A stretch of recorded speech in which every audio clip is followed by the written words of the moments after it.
उस शिथिलता को वे दूर करने का भरसक प्रयत्न करते हैं।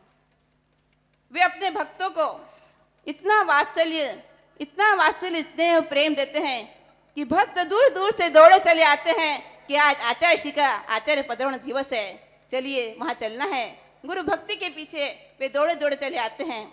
इतना ही नहीं, वे अपने शिष्यों को भी भरपूर लाड़ प्यार और वात्सल्य देते हैं, किंतु साथ ही यदि गलती करे तो फटकार भी उतनी अच्छी देते हैं, उसमें भी छोड़ते नहीं हैं आचार्य श्री हमें। तो ऐसे आचार्य को पाकर हमारा जीवन भी धन्य हो गया है।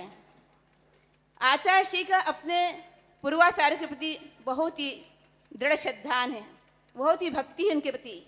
इतना ही नहीं, उन्होंने उनके गुणों को अपने अंदर इस तरह से आत्मसात किया है कि हमें उन सभी की छवि उनके अंतर्गत नजर आती है।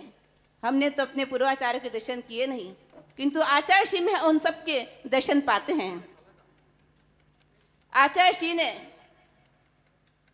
महामस्तक अभिषेक में बाहुबली भगवान के 3 बार अपना सानिध्य प्रदान किया। इसका कारण क्या था? स्वस्ति श्री चारुकीर्ति भट्टाचार्य जी कहते थे कि जो गुण आचार्य श्री वर्तमान साहित्य में विद्यमान है, वे गुण हमें अन्य कहीं नजर नहीं आते, इसलिए हम बार बार उन्हीं को आमंत्रित करते हैं। तो 3 बार उन्होंने अपना सानिध्य इसमें प्रदान किया। इसके अतिरिक्त जब आचार्य शांति साहब जी का दीक्षा शताब्दी समारोह मनाने का अवसर आया, तब चारुकीर्ति जी ने इस हेतु भी आचार्य श्री के चरणों में निवेदन किया कि आप भी अपना सानिध्य इसमें प्रदान करें और इस कार्य को सफल बनाएं।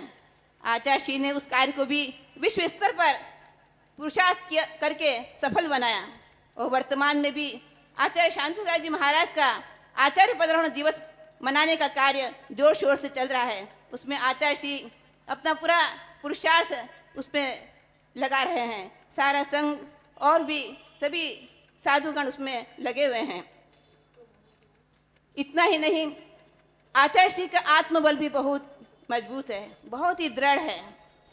एक बार हमारा आत्मविश्वास कमजोर हो जाए, लेकिन आचार्य श्री कभी कमजोर नहीं पड़ते हैं।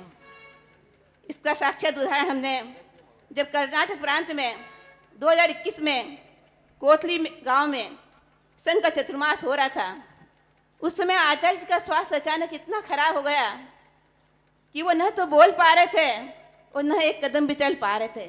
सारे संघ में शोक की लहर छा गई। हमें इतना विकल्प हो गया कि क्या होगा, पता नहीं कैसे इनका स्वास्थ्य लाभ होगा, क्योंकि आचार्य श्री महावीर जी में महामस्तक अभिषेक का वचन दे चुके थे और कोथली से महावीर जी तक की यात्रा करनी थी। आप कहें 8 दिन बाद जब आचार्य श्री की आवाज़ हमने सुनी, तब हमें शांति हुई कि हाँ, अब इनका स्वास्थ्य लाभ हो रहा है। लेकिन चलने की बात थी, जहाँ तक बिहार की बात थी, तो लग रहा था असंभव सा हमें लग रहा था ऐसा। लेकिन आचार्य श्री का आत्मविश्वास इतना मजबूत था कि उन्हें विश्वास था कि मैं पैदल चलकर ही महावीर जी तक की यात्रा करूँगा, आप कोई चिंता न करें। उन्होंने जो कहा था संघ को, वो वही हुआ। ये उनका आत्मबल था जो उन्होंने इतनी लंबी यात्रा पैदल विहार करके पूर्ण की। यद्यपि गज्जू भैया ने संघ में डोली की व्यवस्था रखी थी कि अगर आचार्य श्री नहीं चल पाए तो हम डोली से उन्हें लेकर जाएंगे, किंतु आचार्य श्री एक कदम भी डोली से नहीं चले। वो पूरी यात्रा उन्हें कोथली से महावीर की पैदल संपन्न की।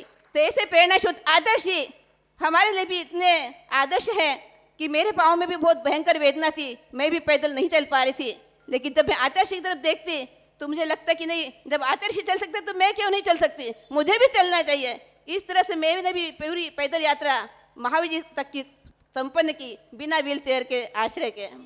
तो यह आचार्य श्री का आशीर्वाद, उनकी प्रेरणा, ऐसे आचार्य श्री के चरणों में आज मैं यही विनयाञ्जलि अर्पित करती हूँ। जियो लंबी उम्र गुरुवर, मैं ये फरियाद करती हूँ, मेरी सांसों की डोरी को तेरे ही नाम करती हूँ। जियो लंबी उम्र गुरुवर, मैं ये फरियाद करती हूँ।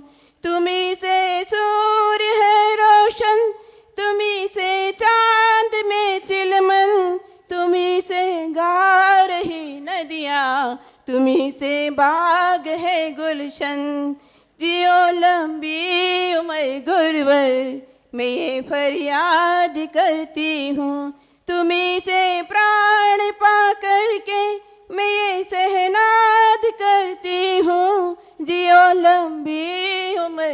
गुरुवर मैं ये फरियाद करती हूँ, जो भटके राह से गुरुवर उन्हें तूने संभाला है जिसका कोई न जग में तू उसका एक सहारा है।